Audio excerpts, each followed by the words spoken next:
Hi, Hello. how you doing? All right. How are you? Not great, I'm sure. Have you had shingles before? No, I don't think you can get them more than once. And the doctor wasn't entirely sure. She basically said it's probably shingles, but could be some sort of muscle strain. She said it's definitely not like a rotator or joint issue because it's like basically goes from the center of my back out to my shoulder, and there's like two kind of planes that it moves on. And she's like, that's pretty indicative of shingles, but it's a little red, but usually you'll see some rashing. It'll probably become a rash in a couple days and then start scabbing, and then it'll be really bad. Weird. Oh, I'm sorry that you're going through that. That's what it is. It's definitely not. Yeah. Hi, everybody. Hi. Favorite. Hey, I I found out earlier today that I may have shingles. I'm sorry to hear that. Yeah, I hope it's okay. but I may not though. It seems like we'll find out in a few days, probably. Oh, you're muted, Carolyn. I always tell people to enjoy that moment. But Irina, I want to make sure that I have your name pronounced correctly. Is it Irina Yep, you got it. and Bukharin You or got it. Bukharin. Bukharin? Yep. And Irina then Bukharin. in your bio, I see a C4 ADS. How do you say that? What's That the was perfect. C4 ADS? Yep. Okay. And then do you have any like vices or fun hobbies? Um, yes, I would call myself a beginner forager. That might Forager. yes. I had dandelion greens for dinner tonight. Oh, So nice. yeah, which How are were they? they're my go-to green. So it really doesn't Nice. count as foraging because I let them grow everywhere. So Very cool. yeah, well, I know little things about each person. Um, so I always find that those are more useful in a bio than, like they drone on, and she received her intergalactic PhD from I mean, that and might be something. right? Um, yeah, so I just, knowing these lovely details about each person is, one of those treats. So. Sure. Yeah, I love that. And I'm looking forward to hearing about everyone else's facts. I get to do it, subject to whatever I say about them. I think Jim and Wally and probably Pam and Haley have all experienced being at the opposite end of my introductions. So, You know too much about me. Well, she'll make it up. And it'll be good. oh, Pam, what I could make up about you. I like dandelion greens, but so do my dogs. Mm. Yeah. What's your favorite thing to forage? I would say I very much focus on, well, I like learning everything but fruits, and during the summer I think wine berries are my absolute favorite treat. And now we're getting persimmons, and that's also very good. Where do you live? I live in DC and my parents live in Maryland, so I also get to access their Yeah, so you're Potomac environment. you have a longer growing season. So, Yeah, we're lucky. mm. Where are you based? I live in Iowa. Okay, cool. So, yeah. And I think two of us are Iowans, three DCers, and one Illinoisan. So I'm Nice. basically a nomad. You're a nomad. I've lived in a lot of places. I grew up in a military family, so I started out moving around, and then after college, I spent 4 years basically traveling the country. 4 years? Yeah, I worked for this outfit that would basically send me to a city for like 4 to 6 months, 3 to 6 months to basically it'd be rented out to a nonprofit organization to coordinate a campaign for them. And so lived in Indianapolis and Kansas City and Milwaukee and Minneapolis, couple cities in New Jersey you've never heard of, Seattle, Tacoma, Washington, Wow. probably a few other places I'm forgetting. Lived in Southern California, Philadelphia. That's pretty nomadic, I would say. Mhm. I said my first word in Cuba. Oh my gosh. Wow. And, all right, so how long have you been in the DC area? I moved here in 2019. That's a long time for you then. That's a long time for anyone in DC. It's like, anyone who's been here for more than 3 years is basically like a lifelong DC resident. That's So the mutations start, right? After 3 years is. Hmm. well, Haley, where were you born and how did you end up in DC? I actually didn't know that about you, Jim. Thought you're also from a military family. I also grew up moving around. I was born in Oklahoma, but had my first words in Hawaii. Yeah. And then went to college, high school and college in Texas, and my mom is from Texas. And yeah, and then I ended up in Baltimore for a job after I graduated from with my master's, and then wanted to be in DC. So I made the move, and then yeah, I've been here, and I've also been here more than 3 years, which is unusual for DC. And what's your vice or your hobby? During the pandemic, I really got interested in painting, and I've continued to do that. So Marvelous. can you show?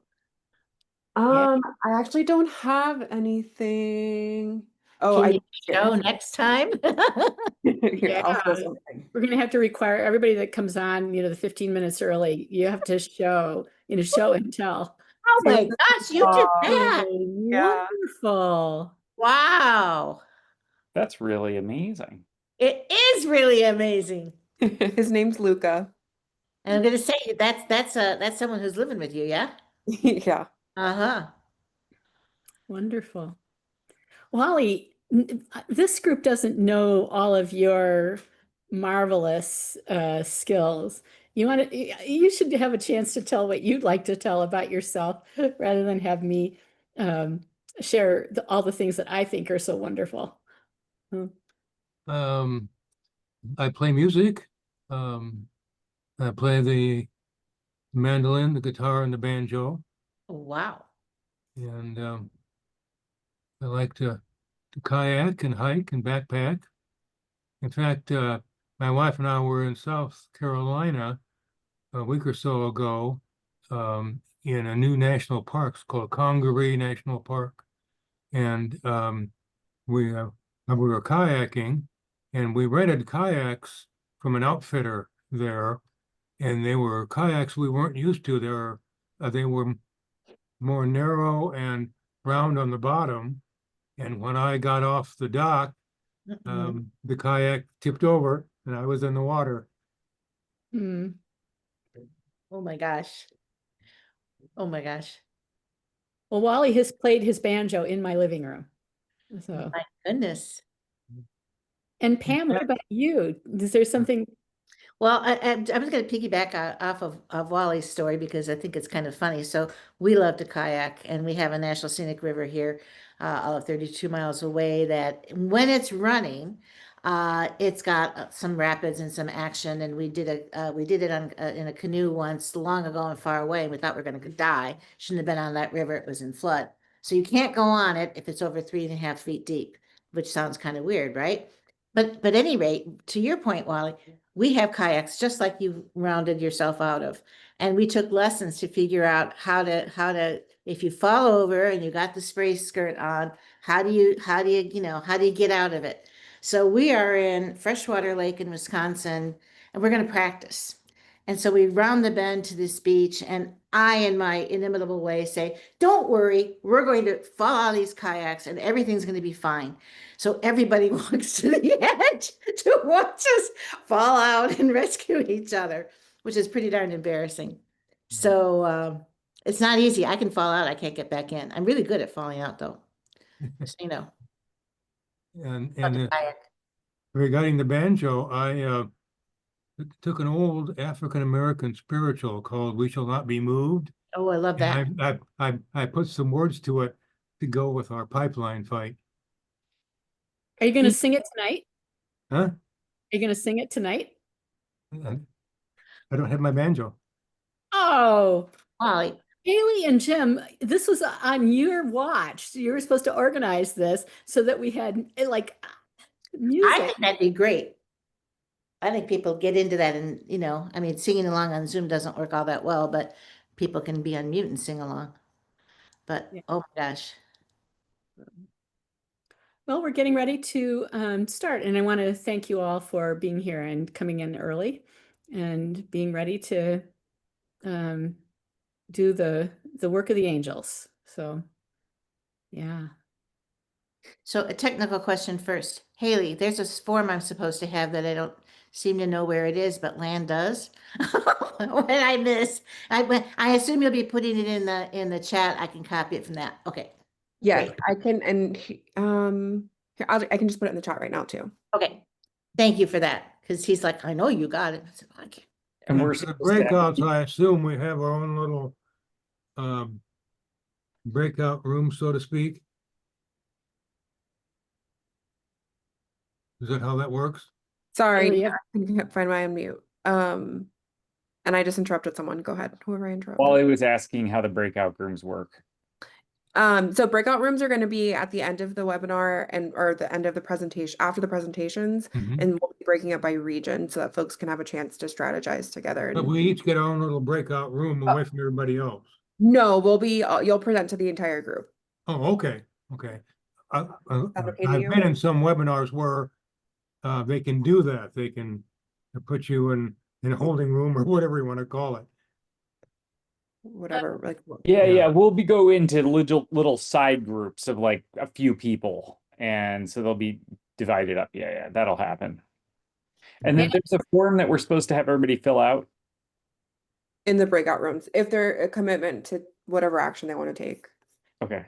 And just to let you know, I will introduce each of the three speakers immediately before you speak. So, Irina, after you speak, I will introduce Jim. And then after Jim speaks, I'll introduce Wally. And then we open it up for question and answers for a few minutes. I think Paul Blackburn will be available for questions at that time too. And then we will move into the breakout sessions. And you can all jump up and down and yell and scream if I don't keep on track time-wise. So, I so, think this is going to be fun. And I really like working with this group. So just saying.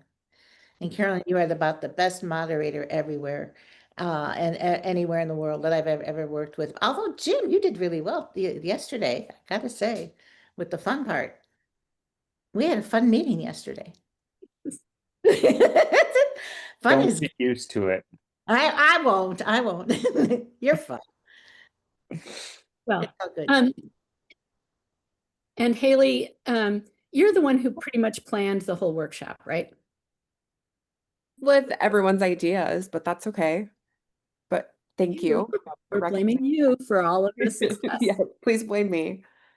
One more logistics thing that I wanted to say is, Jim, I don't know if you saw, but I put you in the Midwest room, breakout room. And then we have like kind of a weird set of 4 states that I think I'm just going to group all together, which is California, Colorado, Louisiana, and Texas, because James wasn't able to make it tonight.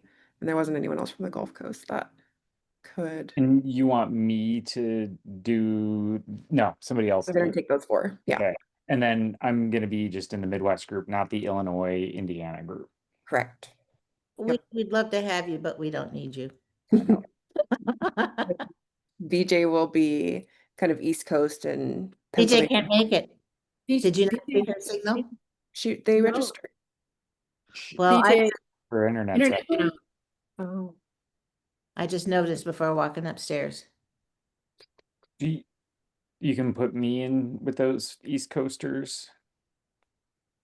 do you feel like that's going to be too big of a group? I'll roll with whatever I have to. Okay. Then yes, we'll do that. Okay. Thanks, y'all. We ready to start?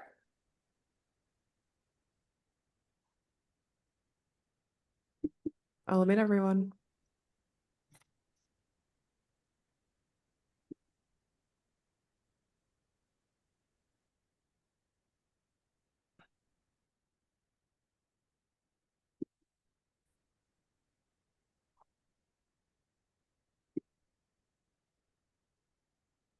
I want to welcome you. Just as you're coming in, we're going to get started in a minute, but I see all these lovely names and beautiful faces that are joining this webinar tonight. So we're going to get started in 1 minute, and I'm so glad that you could be here with us. So I'm going to wait just a minute or so to make sure that everyone can get in. And we're going to roll soon. So thank you so much for joining this. You know, one of the things I know about the larger group that's working on carbon capture and storage is how different our skills and backgrounds are, and how wonderful that is in terms of making a really well-rounded, so many skills and gifts that are brought to bear, how different we all are and how complementary those differences are. So thank you for bringing your one wonderful self to this event tonight. And I think that we're ready to begin recording. If Haley, you're ready to start the recording. We actually were already recording, and I'm just going to edit it on the back end.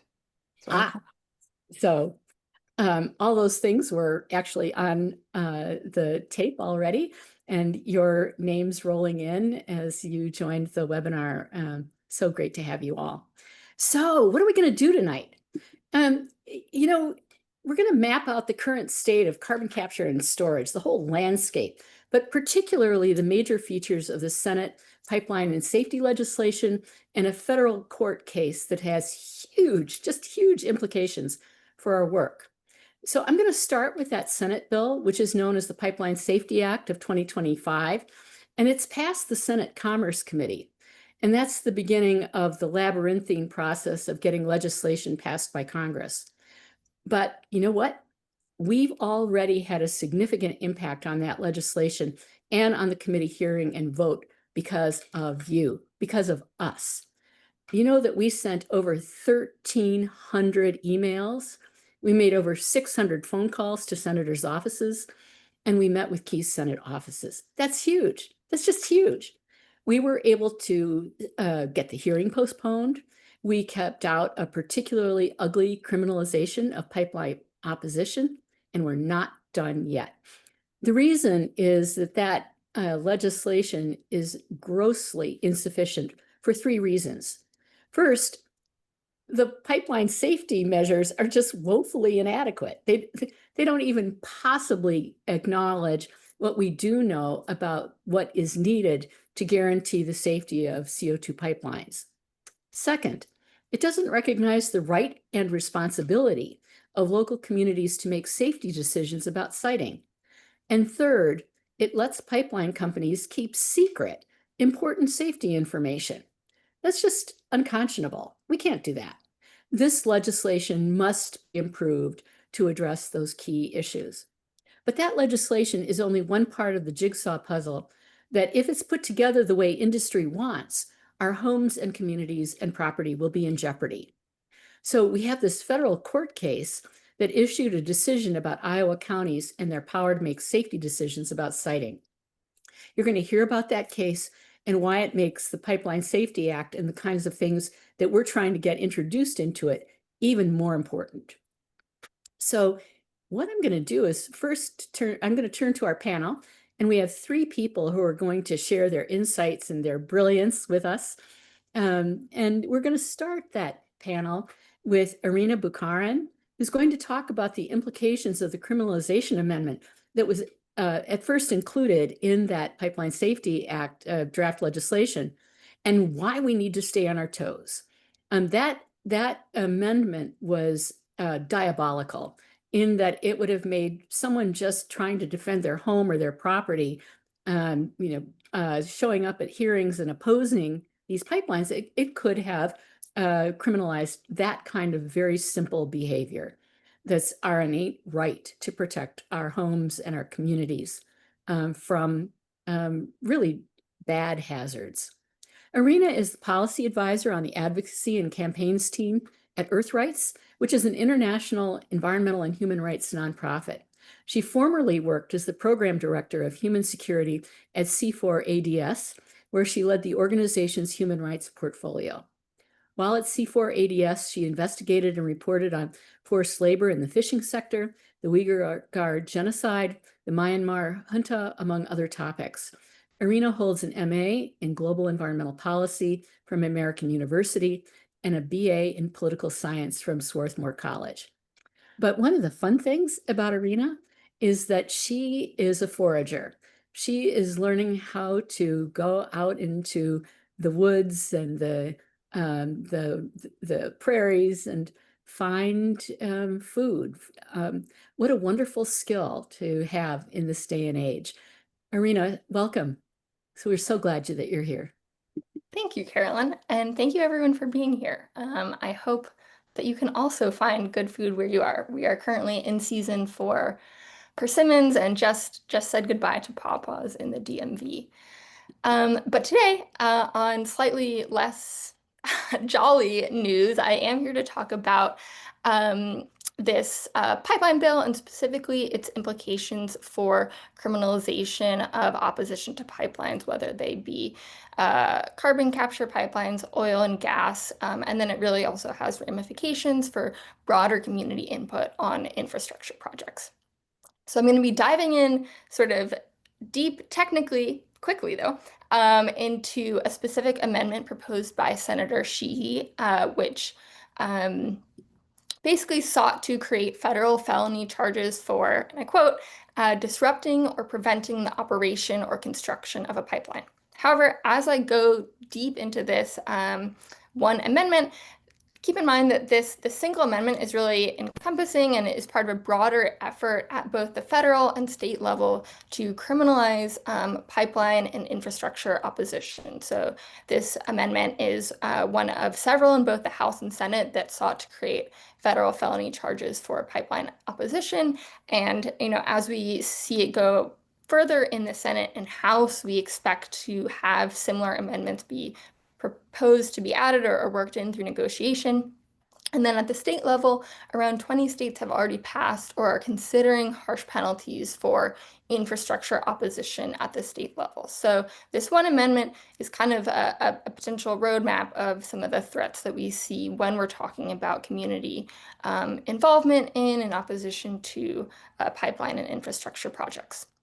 Okay, so I'm going to start off by walking through the language and its negative implications, and then also maybe some of the reasoning behind the amendment and why it doesn't totally add up.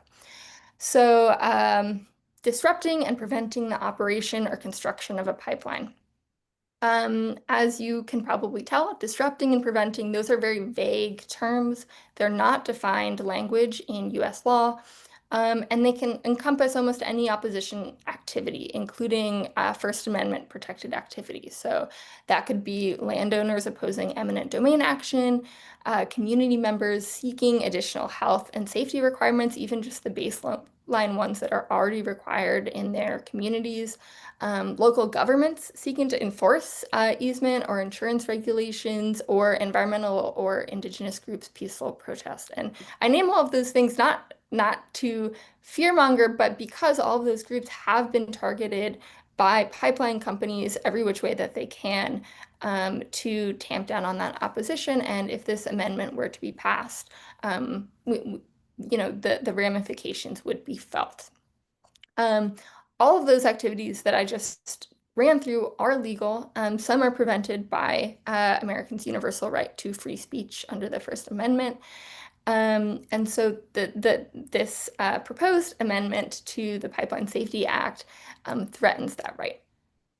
On top of the First Amendment concerns, which are large enough, the legislation is also seeking really over-the-top punishment for these opposition actions. So it sought to create a 20-year federal felony charge for preventing or disrupting a pipeline. And that's actually straying into the territory of an Eighth Amendment violation, because the Eighth Amendment protects us against cruel and unusual punishment. And this really comes into focus when we look at federal crimes like voluntary manslaughter, which can earn you 15 years in federal prison, and involuntary manslaughter, 8 years. So taking a life, 8 to 15 years, preventing and disrupting a pipeline, 20 years. Clearly, there's a serious imbalance here.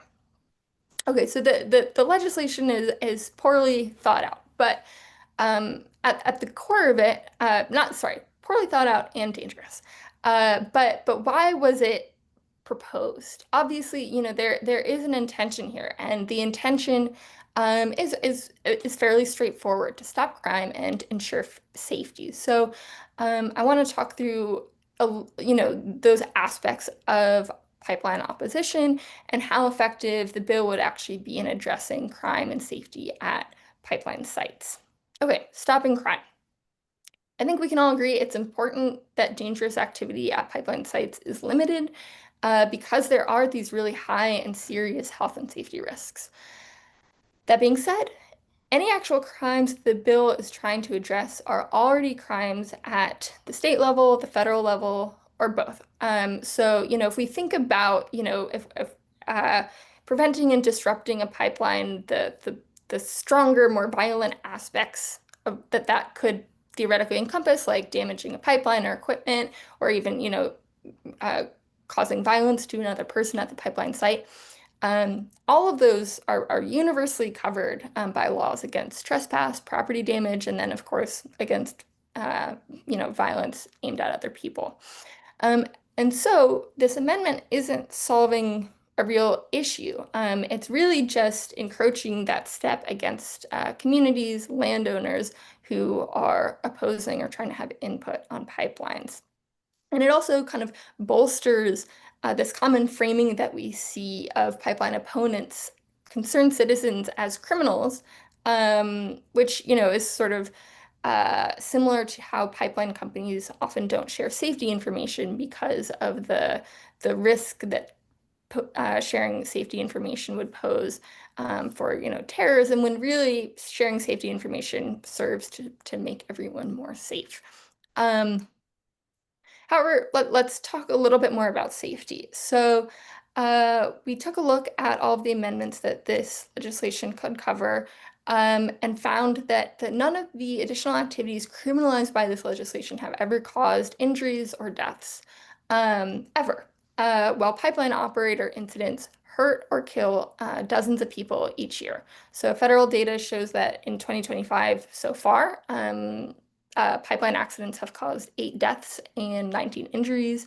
When we extend that to the past 10 years, we get 101 deaths and 405 injuries, respectively. So we do have a pipeline safety problem, but it's not concerned community members. So this legislation really is serving more as a decoy. It's a way for Congress to look like it's taking pipeline safety seriously while not really making pipelines safer, and just clearing the way for companies to trample the rights of local communities and landowners. And this is also borne out by looking at lobbying records and political campaign donations, where we can see that pipeline companies are lobbying hard for this criminalization, and often have the direct role in writing the proposed legislation itself. So to recap, this one amendment, but also the broader push towards pipeline opposition criminalization, it's a it's a threat to free speech. It doesn't actually have a safety benefit, and it's really weighted against communities in favor of companies. Okay, I just threw a lot of negativity into the webinar, but there is a lot of reason to be hopeful. Carolyn outlined how strong the pushback was, and that's how we were able to keep this amendment out of the legislation as it stands right now. So there's still an opportunity to shape the pipeline safety legislation to actually focus on safety while continuing to keep this criminalization out of the bill. So I think I am passing it over to Jim now to discuss that in more detail. Thank you, Irina. I want to just acknowledge the really important points that she made, and raise the possibility that you and your states may be finding that corporations are trying to push state legislation that furthers the same kind of provision on criminalization. So watch for your states where they may try to do the same thing that they tried on the federal level. And we're going to keep our eyes out at the federal level too, to make sure that they don't do this. Thank you for that wonderful presentation, and hope you stand by for questions after Jim gives his presentation. And so Jim is our next speaker, and he's going to guide us through the paths to reauthorization of the Pipeline Safety Act. He's currently serving as the Policy Director for Food and Water Watch. And in this capacity, Jim works with Food and Water Watch's policy experts and national allies like ourselves to develop and implement campaigns to mobilize the public and educate decision makers on strategies that support the development of a better food system, a safe and livable climate, and support safe and clean public water for all. But I do want to acknowledge, if you need a soup recipe, Jim is your archivist, your librarian, your chef extraordinaire. So one of my greatest moments is if I can find a recipe for soup that Jim does not have. So there are lots of benefits for belonging to a group like, joining a webinar like this, and it may include getting great soup recipes. But in the meantime, Jim, you're going to talk about that path to reauthorization and what we can all do together.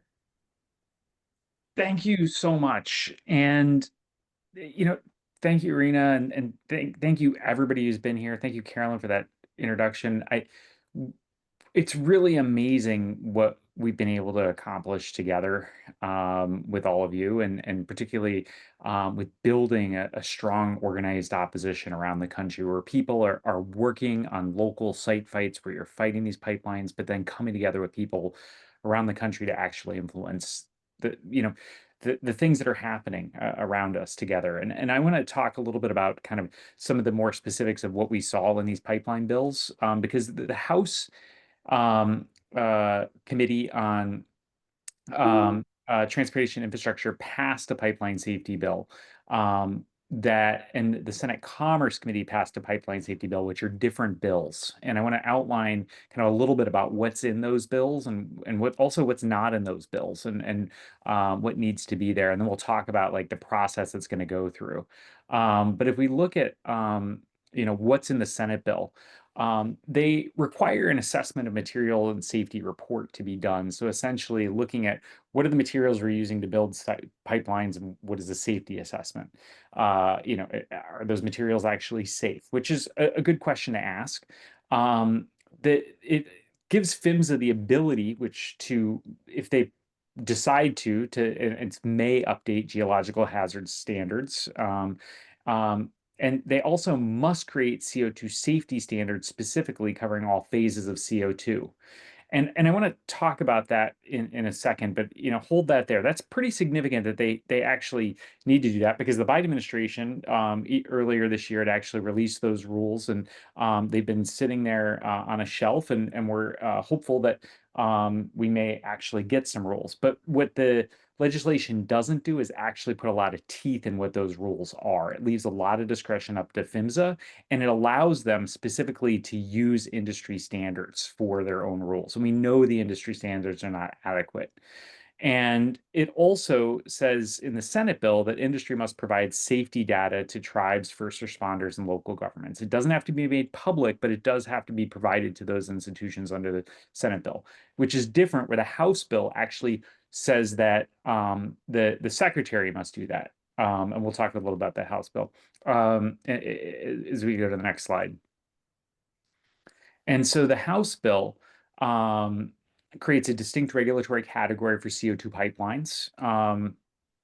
Right now they literally insert the words "and carbon dioxide pipelines" into the existing rules for natural gas and hazardous liquid pipelines, as opposed to having a specific distinct regulatory regime, which is really important because we know that carbon dioxide is very different and acts and behaves very differently than these other materials. The sharing of safety information is voluntary in the House bill, and it's done by the Secretary of the Department of Transportation. And so this voluntary sharing by the Secretary is concerning. Whereas in the Senate bill, they actually would have to disclose that information. In the House bill, they don't. And that's something we asked to be included in the Senate bill. And because of our support, was actually able to change that and make it better in the Senate bill.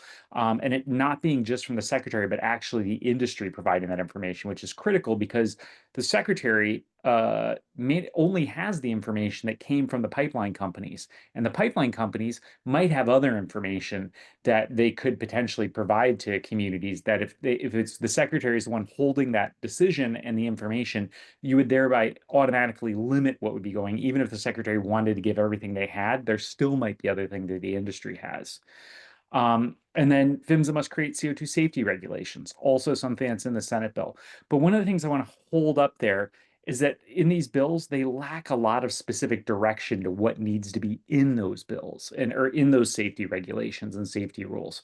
And one of our biggest fears is that PHMSA will literally just say, we will point to industry safety standards and you have to meet the industry safety standards, and not actually provide more specific direction to what needs to be done to improve those safety standards.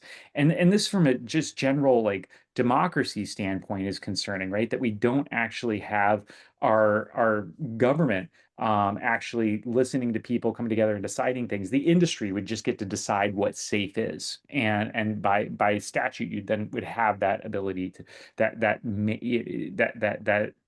sort of standard in there. There are public safety education programs for CO2 pipelines, and this includes mapping and other sorts of details. One of the things in there, and Wally's probably going to talk a little bit about this, but the House bill would actually clarify that PHMSA cannot cite CO2 pipelines. They already generally can't do that. But this clarifies that and could have implications for preemption, because it also solidifies federal preemption for CO2 pipeline safety, which I think Wally's going to talk a little bit about more in the implications of that. Next slide, please. And what's missing, these are some of the core things that aren't in there. So requiring public disclosure of safety information and plume dispersion modeling, they have to give it to first responders, but they don't need to make the public aware of these things. So you as members of the public may not actually find out if you're in a area that could be impacted by one of these pipelines. And potentially the first responders or local governments might not be able to tell you. They would require CO2 pipeline. They don't require CO2 pipeline companies to fully fund local preparedness. And this is really important when we think about the fact that the capture industry is literally like basically funded through our tax dollars through the 41 or 45Q tax credit. And this is literally providing tens, if not potentially hundreds of billions of dollars to the pipeline industry. But the first responders and the local communities are going to be the ones who are straddled with all the cost to actually responding to this. The respirators, the vehicles are going to be necessary to evacuate people, the monitoring equipment that could potentially be put into people's homes and elsewhere may wind up being funded by you or your local communities, which then have to make decisions. Do we raise taxes? Do we cut programs? Or do we not actually fully fund the local preparedness programs? And it also doesn't do anything to require meaningful community voices and safety related siting decisions, which I think Wally's going to talk a little bit more about as well. But basically preventing your communities from saying things like, we don't want these things near schools and hospitals and other high consequence areas that if these ruptures were to happen could cause serious harms to communities and people in those areas. Next step. So the also no odorization of CO2 requirements. There is a requirement that there be studies of odorization, but no requirements that that they must odorize CO2 to help provide warnings to people. Performance-based leak detection and rupture mitigation standards are not included. There's also the materials and contaminant controls. Don't actually give specific direction to what materials they must use. Whereas we saw the EPA last year actually recognized that corrosion from CO2 is the likely cause of a CO2 rupture or well failure in Decatur, Illinois, and was recommending that they use specific steel that was resistant to or more resistant to carbon dioxide corrosion. No requirements that those materials be used. And so this could be something that's left up to industry standards. Prevention, the transfer of oil or gas pipelines to CO2 pipelines or vice versa. They could be converting old pipelines built with different sorts of materials and standards to CO2 pipelines, which could be concerning. And then also it lacks real standards on financial assurances, bonding, and things like that to ensure that that if pipelines are actually, that if there are incidents or issues that happen or issues of pipeline abandonment, that there's no requirements that there be any sort of resources actually put out there for communities to feel safe that these pipelines in the long run will actually have the resources to deal with disasters or recovery of pipelines after they go out of service. Next slide, please. And so because we've had different bills pass the Senate and the House, committees in the Senate and the House, there needs to be a pathway for those to come together for the bill to actually become a law. Now, on the House side, the Transportation Infrastructure Committee actually passed a bill out of committee, which we went through, but the Energy and Commerce Committee has not passed a bill, and they have some jurisdictional overlap with CO2 pipeline safety. So they could actually move a separate bill through the House Energy and Commerce Committee that's different than the Transportation Infrastructure bill. And then a bill would need to be voted on the House floor. They could take a combination of those bills on the House floor, or they could just pass the T&I bill on the House floor, or, which we'll talk about in a little bit later, they could pass a conference committee bill. The Senate passed the pipeline safety bill through the Senate Commerce Committee. That could go directly to the Senate floor for a vote, or it could go to conference committee. And in the conference committee, it's basically what you typically have are the top Republican and top Democrat on each committee would come together and work to negotiate the differences between the House and Senate bills to find out some area of agreement. And that's an opportunity for us in all of these areas to actually lift up the concerns that we want, make sure the members of those conference committees are aware of the concerns and safety concerns that communities have, so that those concerns can be considered while they craft this legislation. And so also, when these bills go for a vote, very, very rarely do pieces of legislation like this pass as a standalone bill. More and more, as we move into more partisan politics, it's harder and harder to get the 60 votes that you need for something to pass in the Senate, and it's very hard to get that majority in the House. And what winds up happening is they attach these bills to other bigger packages that have more things and more reasons for people to vote for them. And so earlier this year, the reconciliation bill, the big beautiful bill as it's been titled, passed. Another reconciliation bill like that has been considered and talked about. These pieces will probably be hard to put in mass into a reconciliation bill because those bills have to be funding specific. But we know in the last reconciliation bill, they did try to shove in certain pipeline provisions that would fast track pipelines and undermine local community voices on pipeline siting decisions. And so we need to watch that and be careful of that happening. And then we also have the appropriations 2026 package. So this is we just got out of the shutdown. And so what the shutdown agreement did, and it does a lot of things, but the thing that's relevant to this is that January 30th is the next time that the government runs out of the ability to spend money on federal programs. And so that creates a lot of pressure to pass packages. And they also, in doing that, and historically, what we've seen is a lot of things get thrown into these packages to be a big, huge omnibus package that it's generally where it's referred to, that has a whole lot of non-spending related pieces in those packages. And they do that so that maybe some members who aren't thinking about pipeline safety, but are thinking about other provisions and other priorities that they have for their district, are willing to vote for things that they might otherwise be unwilling to vote for. And so, so that could be potentially language could be inserted into that bill. And one of the downsides of all of these kind of big omnibus packages, a lot of times they all get negotiated behind closed doors.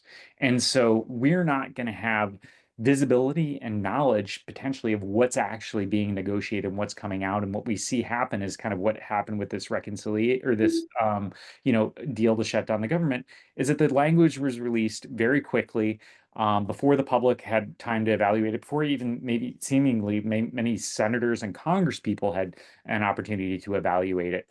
And so it's very concerning that these could potentially be packaged into one of those bills. And so it becomes really important that we continue to lift up our voices and continue to make these issues important, so that when these discussions are happening, the people that are negotiating these packages and things have us and other members talking to them about what the concerns are and why we need to be concerned about pipeline safety.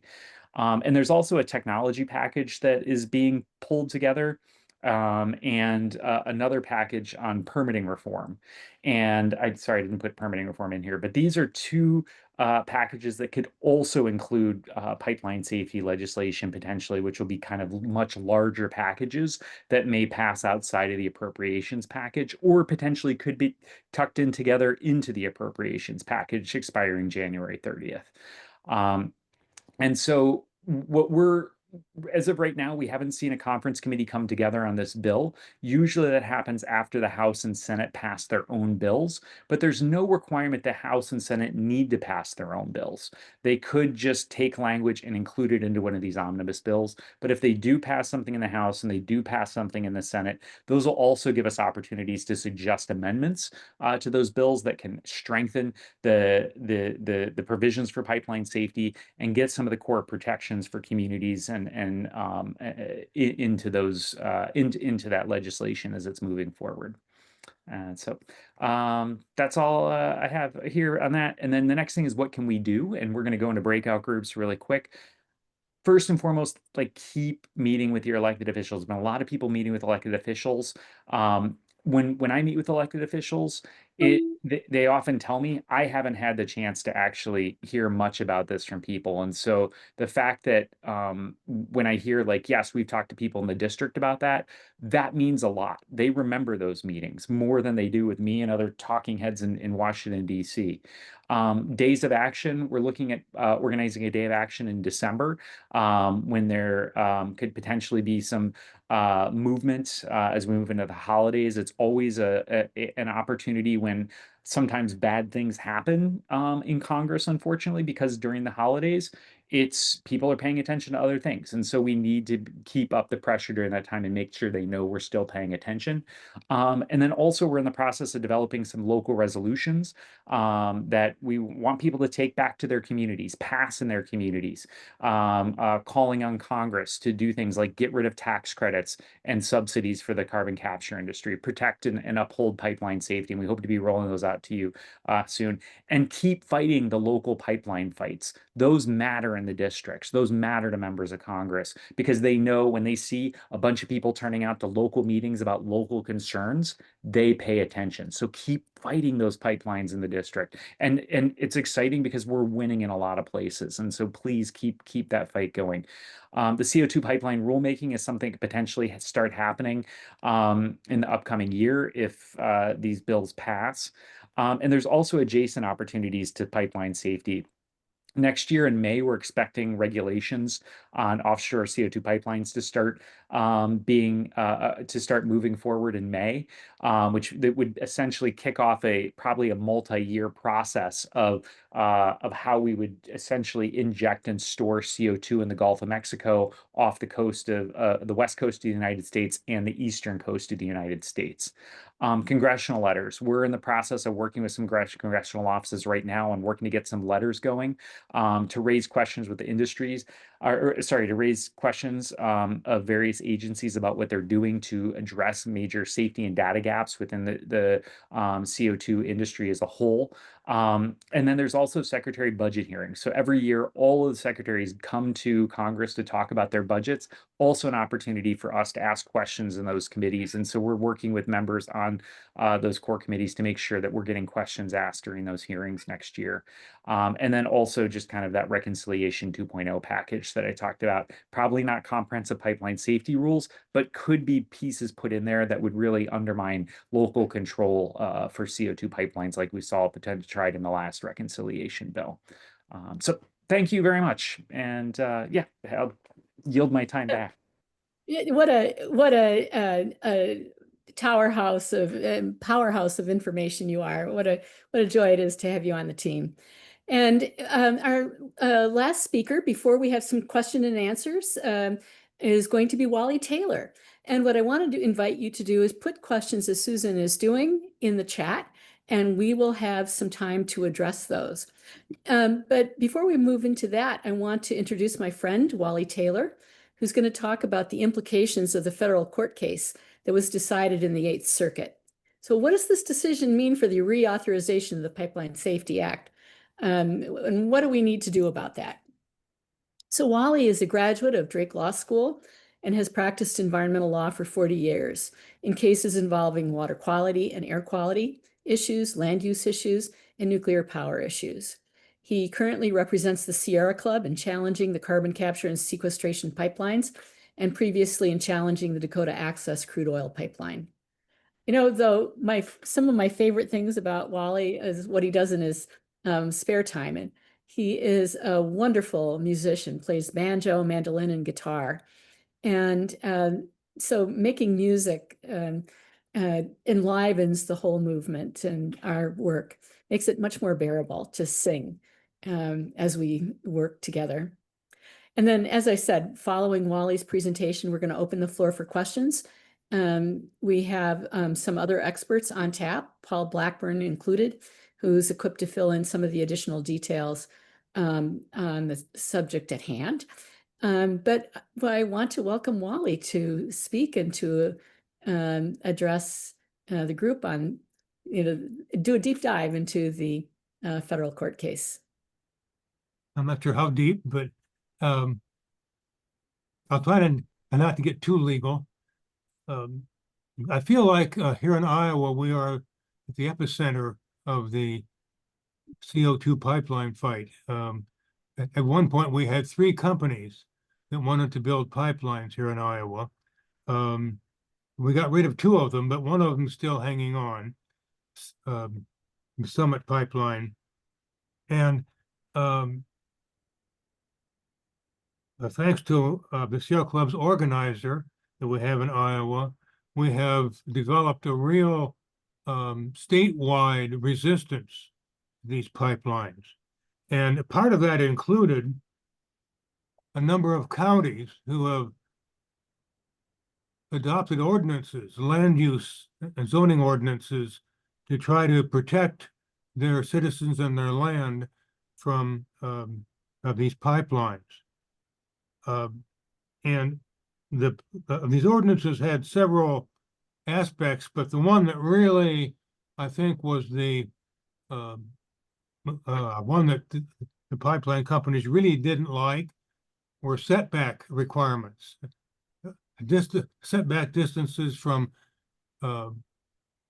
occupied structures, from public lands, from city boundaries. And so the pipeline companies took the tack that these county ordinances were preempted by the Federal Pipeline Safety Act, that safety is a federal issue and cannot be addressed by state or local entities. And so Summit sued two of the counties in federal court. A federal district judge ruled in Summit's favor. The counties appealed to the Eighth Circuit Court of Appeals, which is the circuit that includes Iowa. And a three-judge panel of the Eighth Circuit, a two-judge majority held in favor of Summit that these county ordinances were preempted by federal law and were therefore invalid. The third judge disagreed and said that the Pipeline Safety Act, as it's written and as it's properly interpreted, does not preempt local ordinances. What the Pipeline Safety Act says, at this point at least, is that the pipeline materials, PHMSA, I always forget what that acronym stands for exactly, but PHMSA has authority over safety standards for pipelines. But the law defines safety standards as relating to design, construction, operation, and maintenance of the pipeline. That doesn't include land use decisions like these setback requirements. It focuses on the pipeline itself, make the pipeline safe as possible. But what these land use ordinances were trying to do was protect the public, protect the land if the pipeline happens not to be safe at some point, and there is a leak or a rupture. It's also important that the Pipeline Safety Act in one section specifically says that PHMSA cannot prescribe location or routing decisions, which seems pretty clear that PHMSA has no authority over these land use and zoning decisions. What the two-judge majority in this panel said was, first of all, they claimed that two prior Eighth Circuit cases involving Iowa, the Kinley case and the ANR pipeline case, said that the state has no authority over safety standards. Well, that's true, but though Kinley and ANR pipeline were cases where the state was specifically prescribing safety standards on the pipeline itself, had nothing to do with land use or zoning decisions. So the judges in the majority were totally mischaracterizing those prior decisions. Also, there are two federal cases from other jurisdictions that say that even though safety may be a consideration in a land use or zoning decision, that there's no preemption because they're not safety standards, and safety was not the only basis for the ordinance.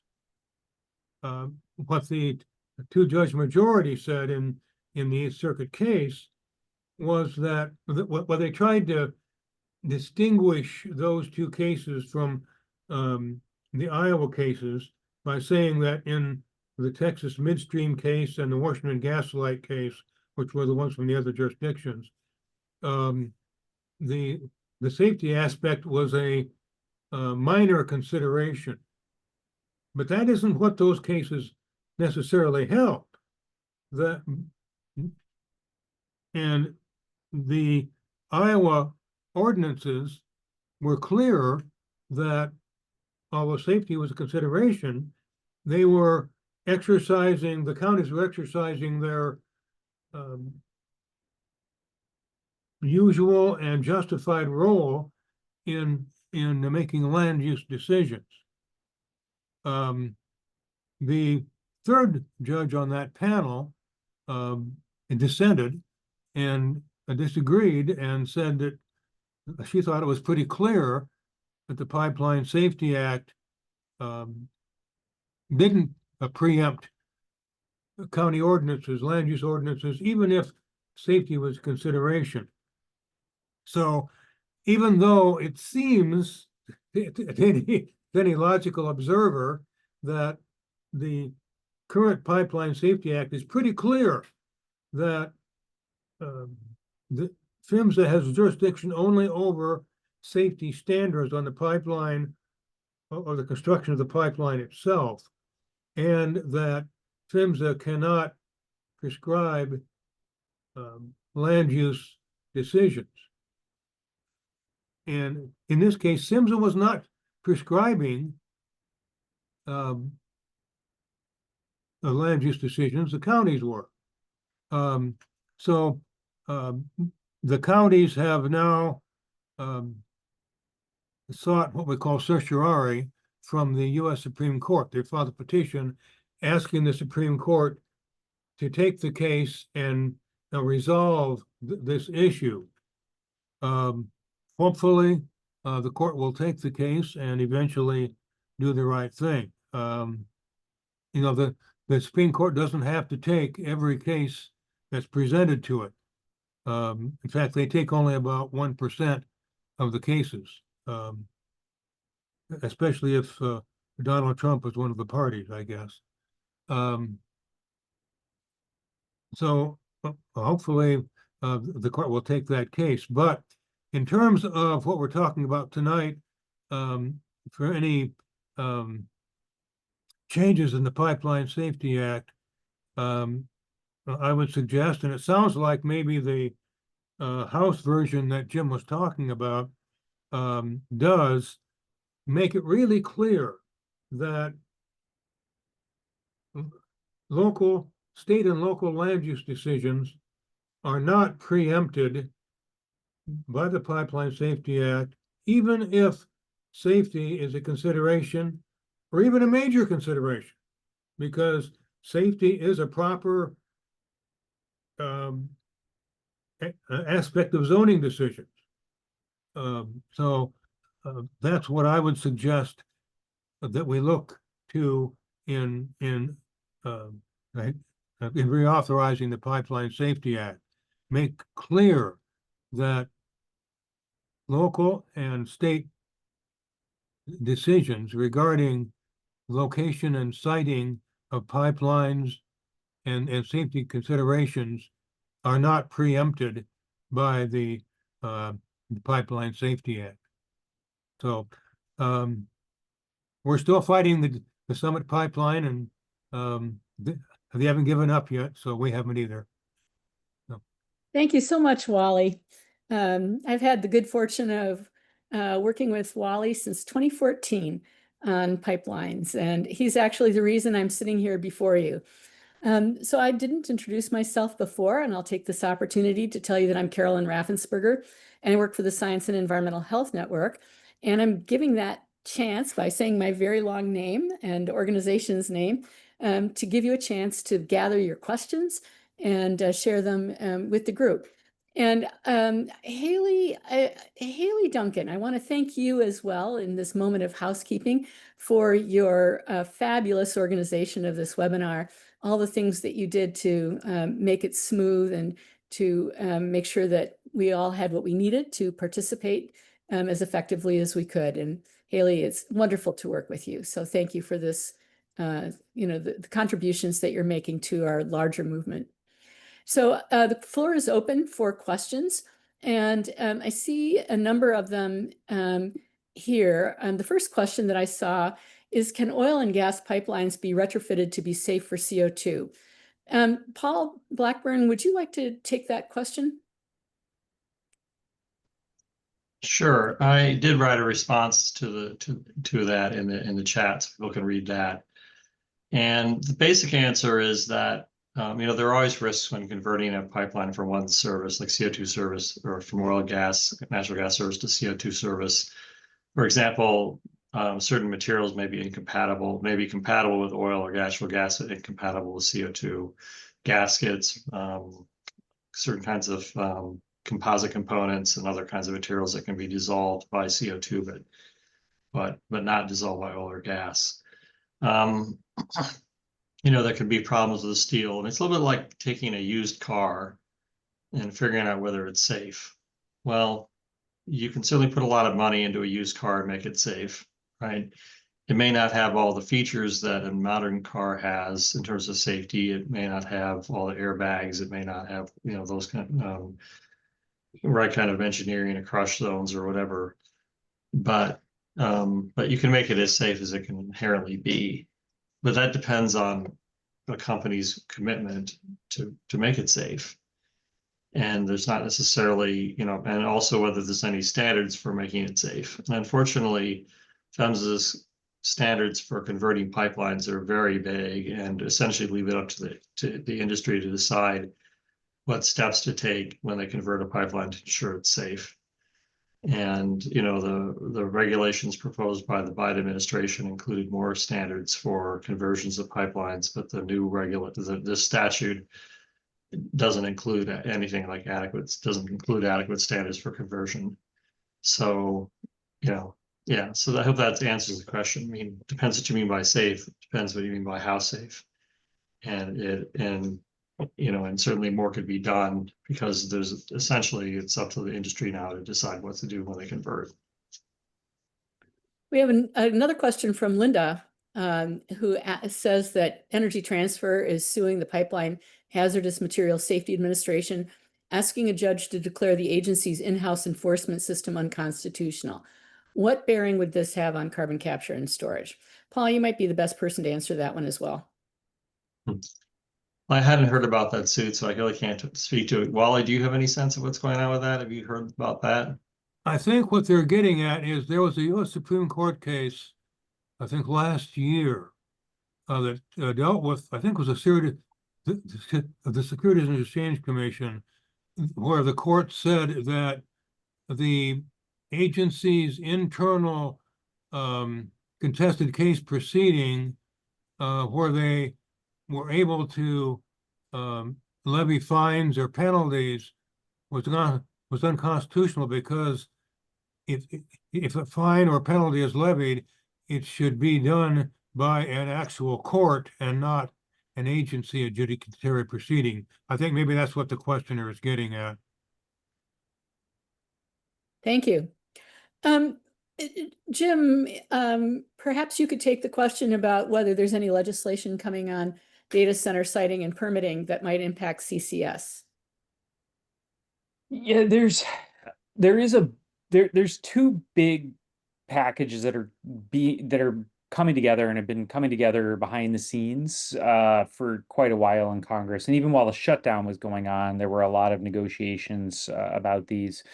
My fear is that those permitting bills, one focused on the tech industry and another focused broadly on permitting, will essentially have a litany of policies in them that will facilitate faster permitting of these projects, potentially eliminating local control and local decision making and local voices in these processes. But there's not a specific bill around tech that's there, but But the tech package is coming together and this other package coming together and become even more of a concern when we see the intimate relationship that's starting to build between the data centers and the carbon capture industry. I think one of the most explicit examples we've seen was recently with Google announcing that they're going to use a convoluted offset scheme to essentially ensure that a gas plant is built in Decatur, Illinois, that will capture CO2 and pump that CO2 into an injection well, and then that energy will be used to funnel a data center. And that injection, that facility in Decatur is where we saw failures of multiple well failures and monitoring equipment at those sites. And so while I don't know of any specific legislation that would combine those two things, I think that it's very likely that we may see a package or more than one package emerge that could include potential rules around carbon dioxide for pipelines or injections or other sorts of things that would essentially serve to pushing opposition out of the way that we're seeing to these projects at the local level. Thank you. I'm going to open it up for one more question. If anybody wants to ask it from the floor, if you raise your hand down in the react button. I think we have time for one more. We're actually past our time, but we're going to make sure that we address whatever questions we can.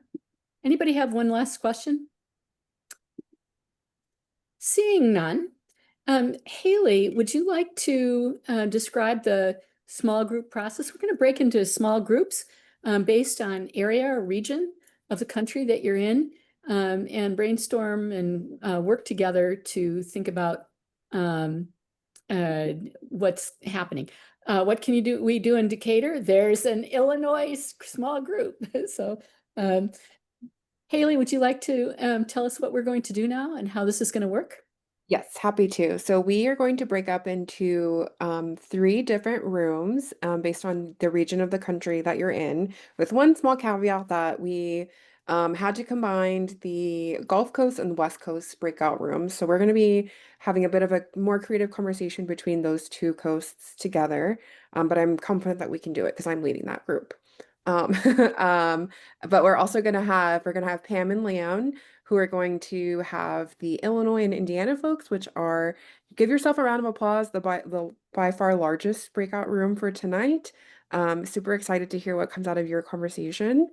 And then we'll have another breakout room with Jim, who this one is also a little bit broader of a geography than we probably normally would do, but that includes the remaining the remaining Midwest states.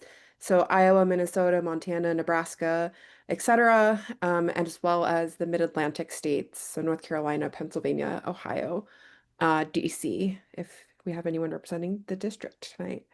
And then I'm going to open the breakout rooms in just a second, and everyone will go in there and we'll have a discussion based on some questions that we put together, and your leader of the room will walk you through that.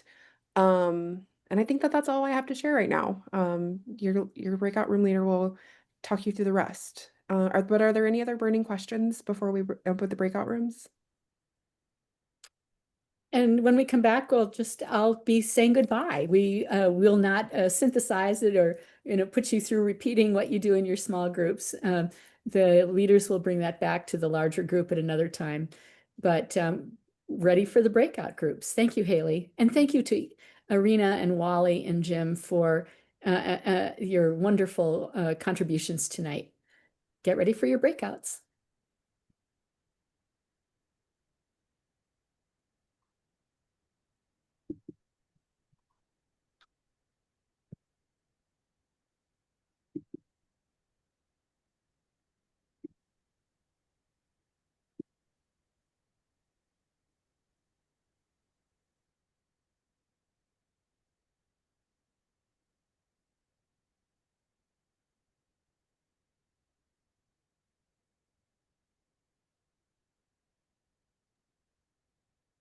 Paul, I was hoping you would bounce around, if you don't mind, into different breakout rooms. If that sounds okay. I need a bouncy ball. Sorry, I don't have one of those to give you. Okay, I'll circulate. Thank you. How do I do that? I'll assign you.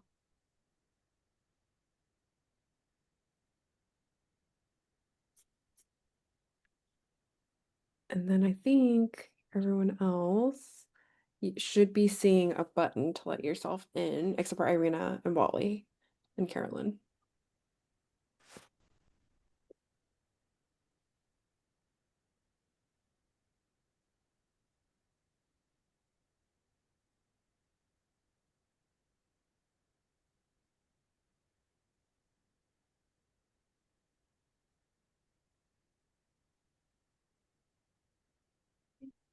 People.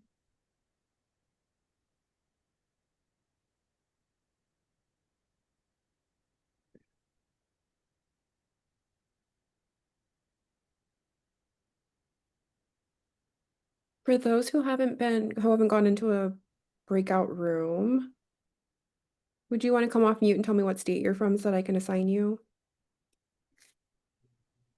Yeah, I'm from Indiana. I don't have a button. Indiana. Got it. 1 second. Thank you, Whitney. Hey, Lee, I got kicked out of my room. What room were you in? Sorry about that. Indiana, Illinois. I was trying to open my camera and it kicked me out. Sorry. Oh, no worries. No apology needed. Thank you. You should have it back.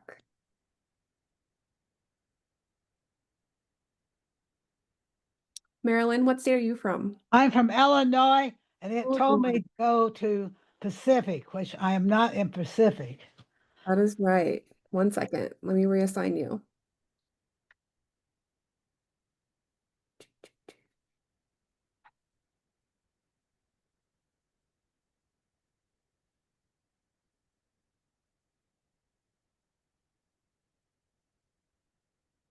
And then Stephen, did you want to be assigned to a room?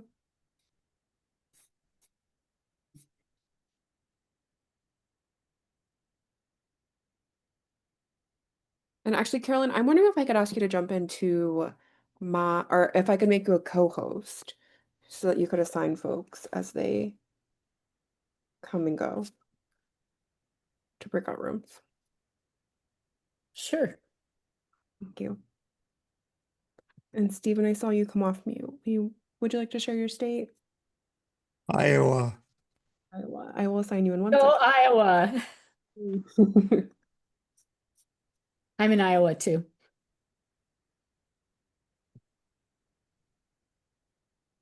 Okay. Maryland. I was Illinois, but there was no button or anything says Illinois.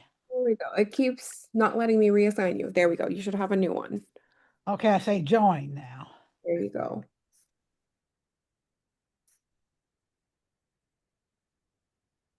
All right. And Michelle, did you want to share your state?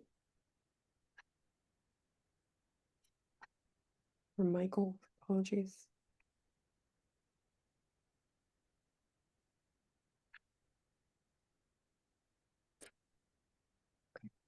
I'm gonna jump over to my group so that they're not all alone. And I will leave assignments off to you. If I don't see you, Irina and Wally, thank you so much for for presenting tonight and for spending time with us after work hours. I really appreciate it. Sure, it's been such a pleasure being on. Thanks for having me. You did a great job. So did you, Wally. Thank you. Well, I was just filling in for Paul. He's the one that really knows the stuff. You know your own stuff. You know, a lay of the land that is unique to Iowa and have been doing this a long time. Yeah, I thought it was great. And thank you, Carolyn, for hosting. You did a great job. Oh, thanks. I worked with Wally. I was chair of the Iowa chapter of the Sierra Club, and Oh, wonderful. together for quite a while. It was really fun. And so I chaired a lot of meetings is the, um, You're practiced. well, Wally watched me chair a lot of meetings and sort of keep people in line and keep them going. So, yeah. Well, this is my last year on the XCOM. Oh, yeah. Who's gonna be on it then?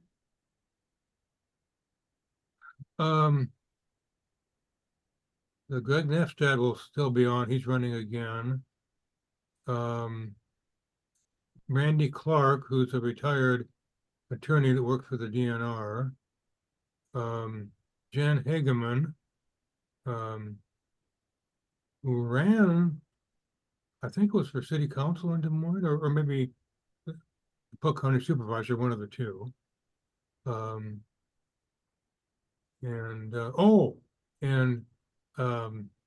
Neil, I can never pronounce his last name, but he's a former Fish and Wildlife Service employee. Oh, yeah. Please thank Pam for her condolence card that I got over Fredstead. No, sorry to hear about that. But Yeah. Well, my husband was in hospice for 9 months and died 2 months ago today. So I had really not been as involved in CCS things over the last couple of months because of tending him. That's a big job. It was a big job, and it was well, he left quite a legacy. oh yeah. My husband was known as the father of organic agriculture in America. And Oh, wow. and That really is something. yeah. So he had converted our 3,500 acre organic farm into organic in North Dakota, but he had Oh a my PhD gosh. from the University of Chicago in philosophy and religion. And Wow. just this,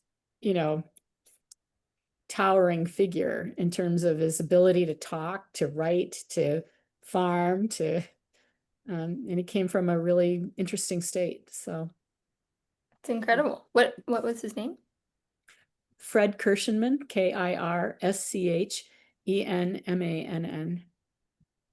I'll have to look him up. Well, I'm very sorry to hear about your loss, but it sounds like his life was a gift to everyone. Yeah, he retired from Iowa State University. He had been the director and then a distinguished fellow at a Sustainable Agriculture Research Center at Iowa State. He retired at 86. Oh with my a God. retirement package. I had him,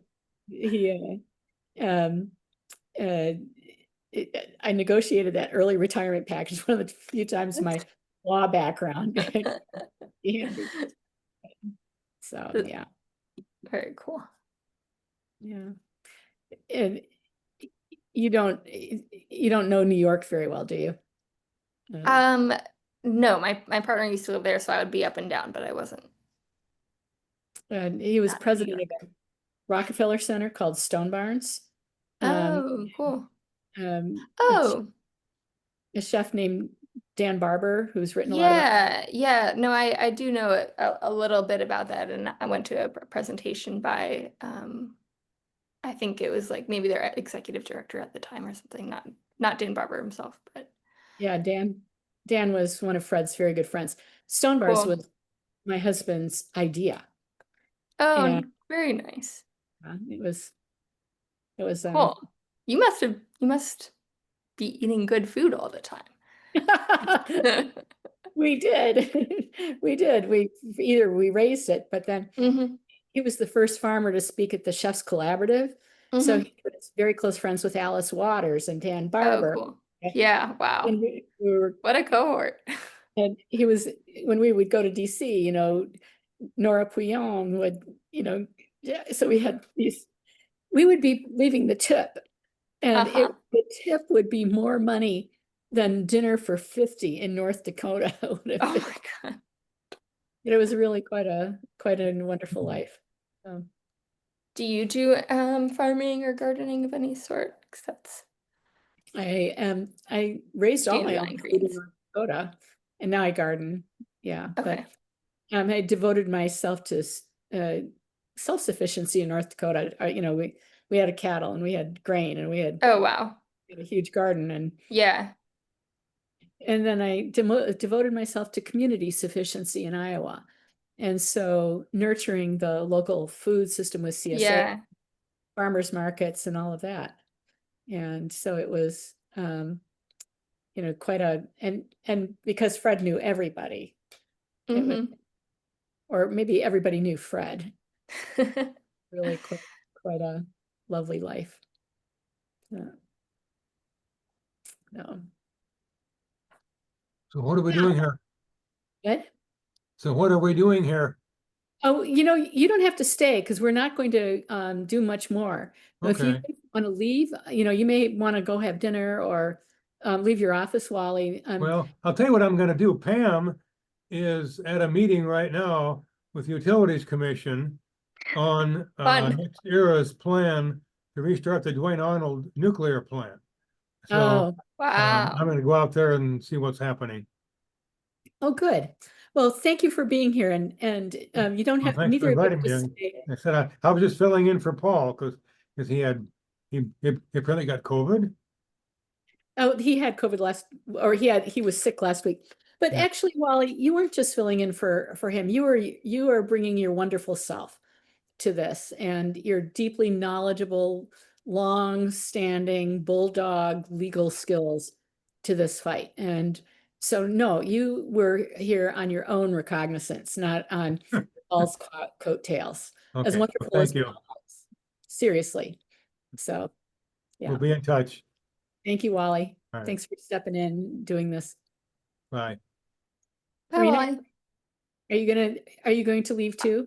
Would you prefer the company or would you prefer a chance to go get some water or something like that? I can go either way. I've got a little bit of wine, not a Oh, lot. nice. Glass, and I've got my knitting. So, Oh, cool. What are you working on? well, I took up knitting. I take up a new skill for every 5 and 0 birthday. Oh, so nice. I Okay. last 0 birthday. Uh-huh. So mostly I've been knitting things that are pretty straightforward, not following too many patterns because Yeah. of Fred's dying. So I'm finishing Yeah. up with those and projects, and I'm making a sweater for myself, but yeah. Cool. I last year had a very brief crochet phase in which I threw myself into making a sweater, and then I took a really long time and I've sort of had enough for a while. But I've been doing some sewing lately, and so my other fun fact is that I just made a pair of pants, which I'm very Wonderful. proud of. Yeah. Good for you. Thank you. Joyce, are you all set? Do you need help getting back into a... No, I'm okay. No, thank you so much for tonight. Yeah, you Wonderful as day. well. All right. And so great getting a chance to speak with you. You as well. Take care. Bye. Bye. Hi, Joyce. Think I'm in the wrong place. Well, the breakout groups are going to end pretty soon. So Oh, I never got registered. So I just went and found the email, and so I'm out of the loop tonight. well, we're going to end in just a few minutes. So The whole webinar is over, except I thought it didn't start at 7. no, it started an hour ago. An Okay. hour. I and am out of the 15. loop. Okay. So you can get a copy of the link and watch it later. Yeah, I will. Okay, I will let you go in peace. Okay. Thank you, Joyce. Bye-bye. You go in peace as well.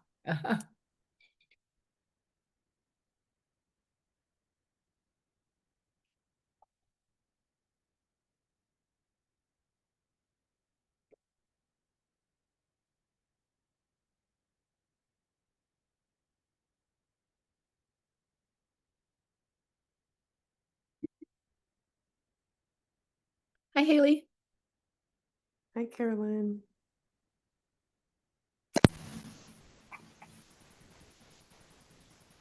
Hello, Jean. We're coming back into the meeting. So, yeah.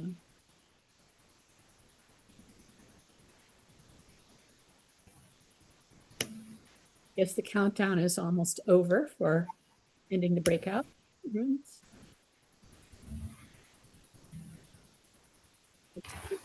And I'm not sure. I hope most people will come back in here so we can say bye. I didn't understand what you said, Haley. Oops, sorry. I hope most people come back in from their breakout room so we can say goodbye. Welcome, friends. It looks like most people are back or coming back in from the breakout rooms. And as I mentioned, we're hoping to take the wisdom and ideas that you generated in the small groups and ideas that come up after this gathering and put them to serve it into service to affect the legislation and get a reauthorization of the Pipeline Safety Act that actually takes care of and addresses pipeline safety.